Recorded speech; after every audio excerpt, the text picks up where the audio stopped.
Hey y'all, it's Michelle with Southern Inspirations. Hope you're having a wonderful day. I am here in this incredible sewing room with Lynn O'Neill. She is my friend and so graciously allowed me to come twice actually. This started out and was going to be a written story, and I got to thinking about it, and of course upon videoing the other two stories I thought, you know what, we need to video Lynn's too. So thank you for allowing me to come again. And I want to go ahead and introduce someone before we get going because we can't really control what might happen. So I want y'all to meet Gabby. Gabby is some days a pretty good assistant, but maybe some other days not so much. So if you start following Lynn on her Facebook page, you'll get to see Gabby. And Sierra, you said, is the other? Sienna. Yeah. Sienna, that's right. They get kicked out of the sewing room. They get kicked out of the sewing room, yeah. So there's Gabby. So thank you to Gabby and Lynn for allowing me here. And yes, we are in Lynn's sewing room. It's in the basement of her house in this wonderful little neighborhood called Leawood that's nestled into the heart of Little Rock.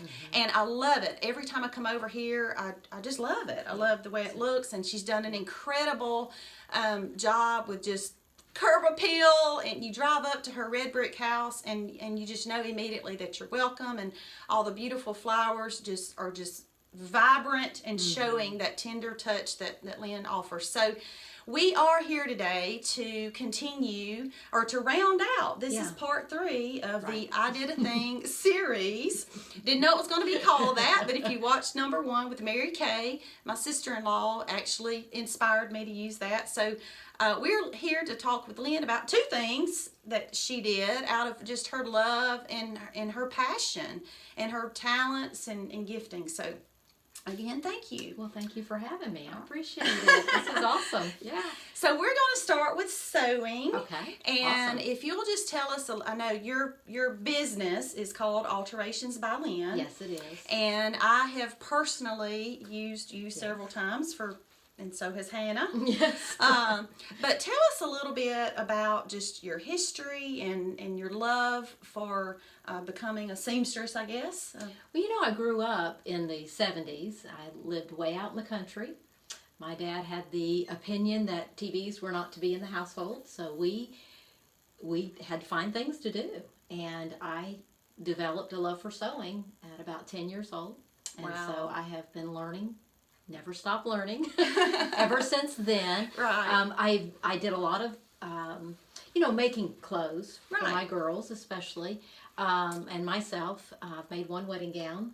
But I realized that alterations is really what I love. And alterations is a little different from sewing from scratch. Right. And so I knew that God had given me this gift. And, the saying, do what you love what you do. Right. That's what I do. And it shows. It shows. I do love what I do. Well, I know when I was here before, we were talking a little bit about that, and I shared an experience that I had in 9th grade with having to make an outfit. And at that time, home ec class, don't have those anymore. Or I guess we do. They're just called something different, right? I think they still touch on it. But we won't get into that story. Let's just say I much prefer cooking over sewing. But I remember you mentioning the importance of understanding your garment that you're working with and knowing and being educated on the movement of the fabric. Yes. Tell us a little bit more about that. Well, alterations is very specified. To do alterations, you really have got to understand how garments are put together. Right. Where you can take them in, where you can't. How the garment fits on the body. There's really a lot to it. Different fabrics require different needles, different threads. I find that I'm still continuing to learn. So yeah, it's an ongoing thing. But yeah, you have to know how to. Wedding gowns, for instance, are probably the primary thing I love to work on. Altering a wedding gown, they're made to be altered. The manufacturers, the designers. Prom dresses, not so much. They're a little bit more of a challenge. But yes, it's just you just have to be very careful and know what you're doing. Gosh, and I guess I didn't know all that back in the 9th grade because I was trying to force something that Right. Really wasn't probably what I needed to be making with a particular fabric that I picked out, but no worries there. You can barely even get me to sew a button back on anything these days. So. I'll give you a helpful hint, and I find this a lot in my work here as well as at Barbara Jean's where I work part-time. People will put on a garment and it'll be a little big, and the first thing they want to do is pull the shoulders up. So first thing they want to do, we just need to pull the shoulders up just a little bit here. Yeah. And in doing so, they pull the bust off. And so a lot of times we have to say, okay, let's just take a second. Let's just look this thing over. And you just have to learn, yes, you can pull the shoulders up. Maybe you can't. So it's just knowing how a garment is supposed to fit. Wow. Gosh. Right. Way over my head. So you mentioned your favorite part is working with brides. I do love working with brides. So I know you've done, I can't remember the exact number of bridal alterations. Sometimes it may feel like an operation, but it is. How many? It's a remodel sometimes. Oh my goodness. That's probably another story for another day. But tell us again how many. Well, not again. Y'all don't know how many you do. I have done 25 so far this year, and have many more scheduled. So it's been a very productive year. Almost 100 formal gowns between bridesmaids, proms, wedding gowns, the whole 9 years. The Lord has just been so good to me. So y'all, she's a busy lady. And she mentioned she has this part-time position at Barbara Jean's, which is a boutique up the road here from her house. Yes. But then you also get referrals for your Alterations by Lynn business. Yes. So I sew pretty much 5-6 days a week. Yeah. I mean, you gotta love that to do it that much. I'm just saying. Well, I definitely want to save time to talk about those flowers. Yeah. And even since we last visited, I'm going to need some more advice on a little project that I've got coming up. But anything else before we move on to that about, sewing or your love? Y'all see the beautiful threads back here? I can't believe you know how many are back there? No. No, you counted them? Okay, we'll save that for another day too. So, well, thank you for sharing that. If you're in Central Arkansas, be sure to look for, especially if you need a wedding gown altered. After this video, I will most certainly share some contact information for Lynn, and I'm also going to post some pictures. I'd intended to post some pictures kind of ahead of time, but I thought, you know what? No, we're going to save those.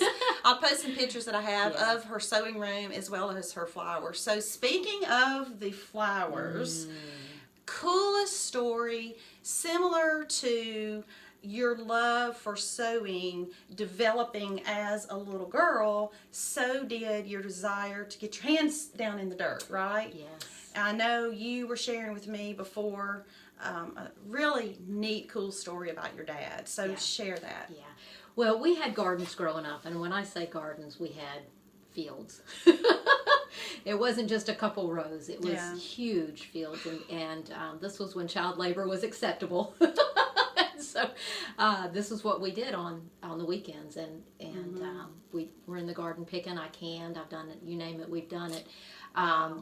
But our church, growing up in Jacksonville, Florida, had a rescue mission in downtown Jacksonville, and there were numerous years where my dad would literally plant fields of crowder peas or black-eyed peas or whatever he planted, and then he would have the men from the rescue mission they would come out to the house, and they could pick all that they wanted to take back to the rescue mission. That's a heart. And that was that was his way of giving back, and that stuck with me. That's always stuck with me.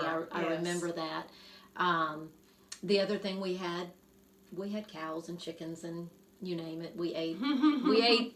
Well, for many years, we never bought meat from the store. We ate deer and beef that we raised, and chickens, the of fresh, course, and good stuff, rabbits and quail, and whatever. But we had chickens, and quite often my dad would take eggs to church and put them in our pastor's car. And I now have a lady at our church that does that. For Gary and I, of course, who is pastor at Oak Park. Right. So it's just kind of like very cool how that passed on. Yeah. Yeah, I mean, just the legacy and the memories of all of that, and the way, gosh, no telling how many folks your dad touched. Right. from allowing them to come pick peas, and just, that's what it's all about. Yeah. That's what it's all about, sharing the love of Christ through everyday things. We have an opportunity every single day.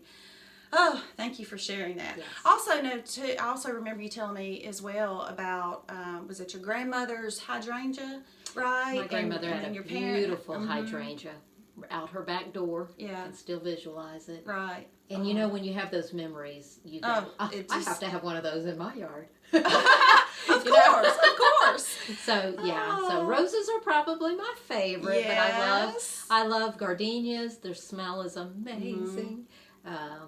Just flowers in general. Yeah, you know, they're so I don't pretty. think I've met one that I don't like. You know, even the weeds. Well, I haven't met one that I don't like either. It's just, I think they don't necessarily like me. Because I'm not, the whole black thumb thing or something. No. But, I will also share pictures of her beautiful flowers. When I visited before, we walked through her yard, front and back, and you feel like you're at, I don't know, what's the name of the botanical gardens? Lynn's botanical gardens. But, I mean, she just kind of has the touch. So y'all be sure to look for those pictures as well. And I know we talked a little bit too about just the fulfillment of it, and a lot of it comes, of course, from your history and just that nostalgia, so to speak. But just too, also knowing that you can plant a seed and see it blossom into something gorgeous, and it's something to care for. There's a lot of analogies and parallels we can tie to that as well. Exactly. So, well, Lynn, thank you again for being willing to open your heart and home for me to come back and talk about this with everyone and share it with those listening.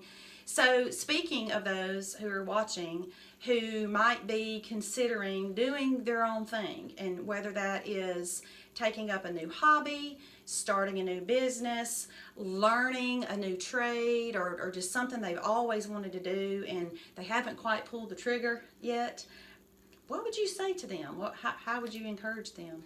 Well, I started out slow.